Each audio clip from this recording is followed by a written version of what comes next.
This year I created an advanced portfolio consisting of a trailer called Dystopia, along with a film, poster and magazine cover to match. In this presentation I am going to discuss in what ways does my media product use, develop or challenge forms and conventions of real media products. How I used codes and conventions. We use the hermeneutic code to leave mystery behind the happenings in our trailer. For example, the first image is of someone exiting a house with a butcher's knife. The reason for this is never explained. Likewise, in the second photo below is our three antagonists, however only half of them is shown, so the identity is unknown to the viewer. Even throughout the rest of the trailer they're wearing masks, so the identity is always unknown within the trailer. In the last still, it shows mass crowds rioting against police forces, and again, the cause of this remains unknown to the audience until they watch the entire film. Another code and convention we use is having a voiceover to help explain our narrative in such a short space of time, as trailers usually range between 2 to 3 minutes, and this is a very short amount of time to show the narrative of a film that would usually be about an hour and a half long.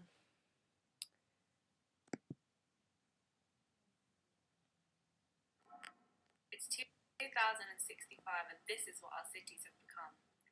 Filled with tower blocks and poverty, we are forced to subject ourselves to poor conditions, low hygiene and filth. It has to end now.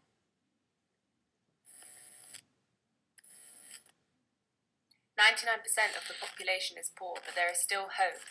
The remaining 1% should not have to stand for it any longer. We have endured enough from these peasants who have the audacity to call themselves human. So as you can see just from that short recording in the beginning, you've already started to be able to establish what our narrative would have been about. Whereas if we didn't have the recording and the sound over the top of that, the audience would be lost and they wouldn't know that actually our film is about a vast gap between class differences. Another code and convention we used was the idea of violence and gore, was the idea of having violent and gory horrors, which are known as ultimate horrors. We thought that as it's a trailer, we didn't need to show the violent scenes, but just hint that they were there. We did this by smearing blood all over our antagonists and filming them with weapons, and from a point of view angle where it looks like the antagonist is about to hit the victim, or you as its point of view, with a baseball bat. We did this because as it was a trailer, in some sense, we didn't want to give all of the good bits away, and the audience for ultimate horrors usually go to the cinema to see a horror that is gory and violent.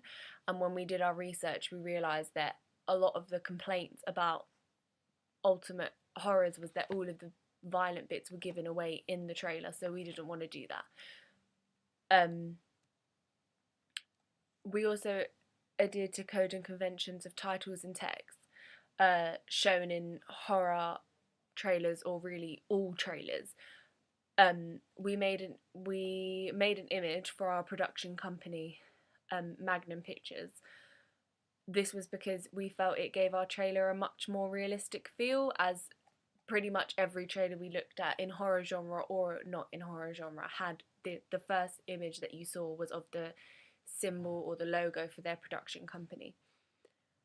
Of course, we also had to include the name and the release date, as without this nobody would know what we were advertising or when what we were advertising came out. And also, just for extra effect, we added in the name of a previous film that our production company had created, well, the film that we created last year, as we noticed this too is a really common feature in horror trailers.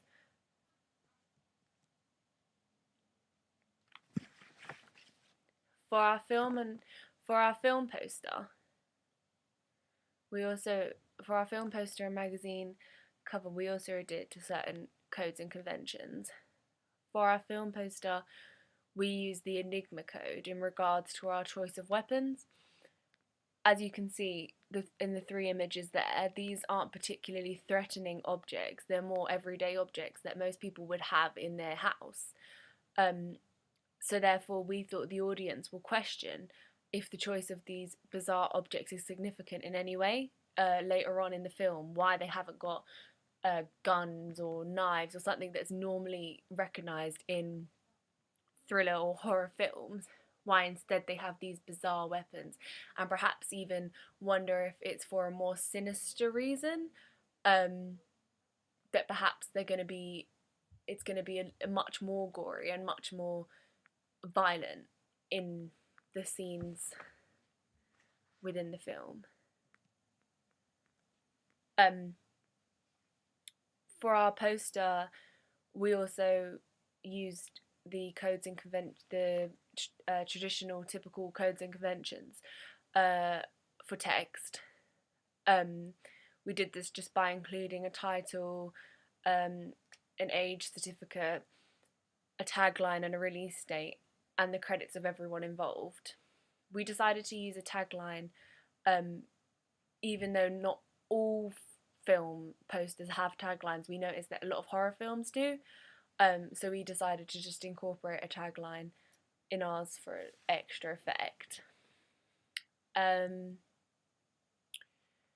We also used the semantic code by choosing to have one of our antagonists dressed in an expensive looking suit. This is unusual dress for the bad guy or the villain or the antagonist in a horror film. Normally they're dressed down in sort of shabby, bizarre clothing, but we decided to put him in quite a normal clothing, who, if you saw someone walking down the road in a suit, you wouldn't even look twice. It would just be something normal. So we decided to do this because we thought that it would leave the audience wondering if this was significant to the plot of our story, which it is, and later on in the narrative you come to realise why he was wearing a suit. For our magazine cover, we chose Empire.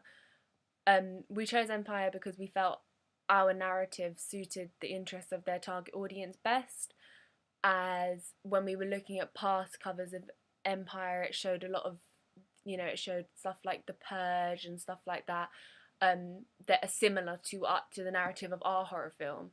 Whereas when we looked at magazines with a more niche audience, they weren't covering films that really were in any way similar to ours. As we chose Empire, this meant we had to follow a clear colour scheme and layout template that they usually follow for their magazines.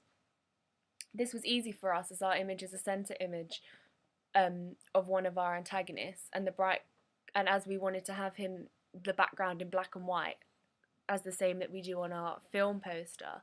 The bright colours of the red Empire and the yellow strip at the bottom made him stand out more, so this worked to our advantage. Similarly, we also had to make sure that the text style was the same as all of the other issues, but still the same for our title, Dystopia, as when making our 3 products, we wanted to make sure that the dystopia written on all 3 of them was the same, so there was a clear correlation between all 3 of them. So we had to decide what codes and conventions of Empire we were going to stick to and which ones of our film we were going to stick to.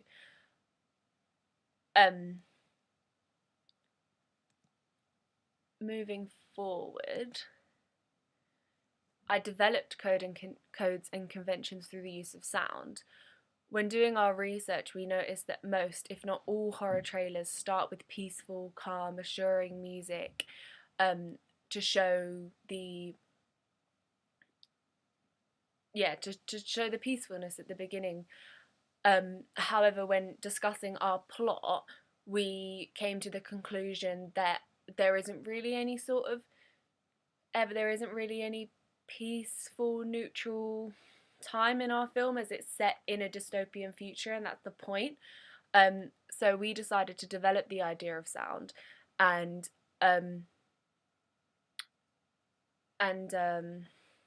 by having dark music play throughout and just intensify more and more towards the end, we thought this would be more effective for our film, as, like I said, there's not really any peaceful moment in our film. It starts in a dystopian future and it ends in a dystopian future, so nothing is ever really calm to begin with. The music in the beginning sounds like this.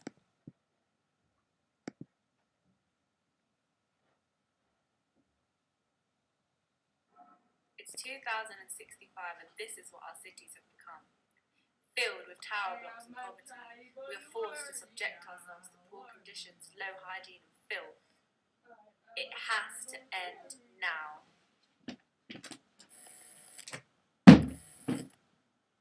99% of the population is poor, but there is still hope.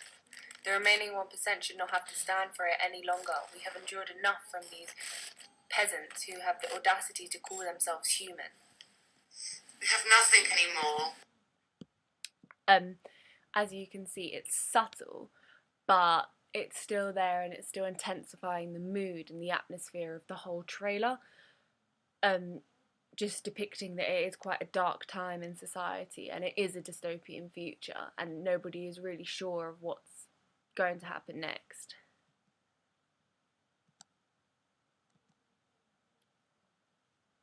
Moving on to how we challenge codes and conventions when creating our products.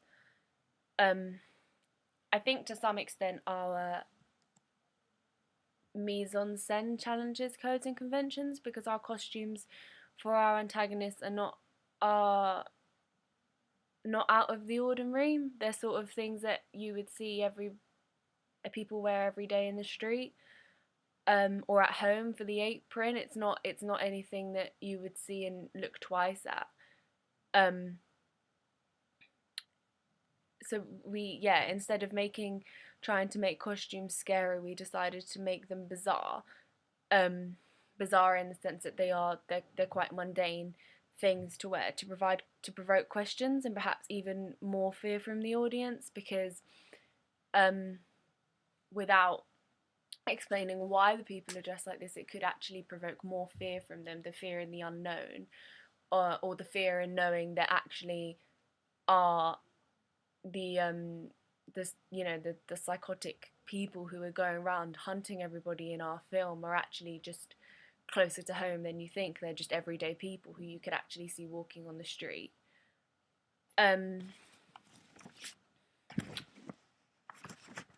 Moving on, also by having a female antagonist, we are going against traditional codes and conventions of horror, as it's like stereotypically women that are shown as helpless and unable to fend for themselves.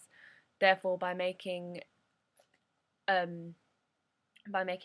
in the image, by giving her the power in this film, we have reversed conventional types of that are engraved in horror films, just because we felt that we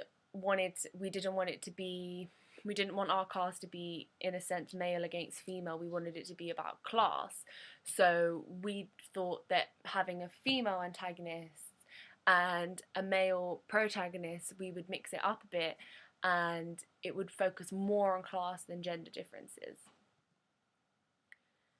Lastly, we challenge codes and conventions by making our narrative about a real issue.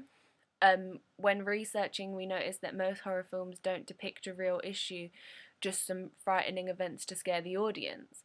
However, our narrative draws on real class issues happening at the moment in society.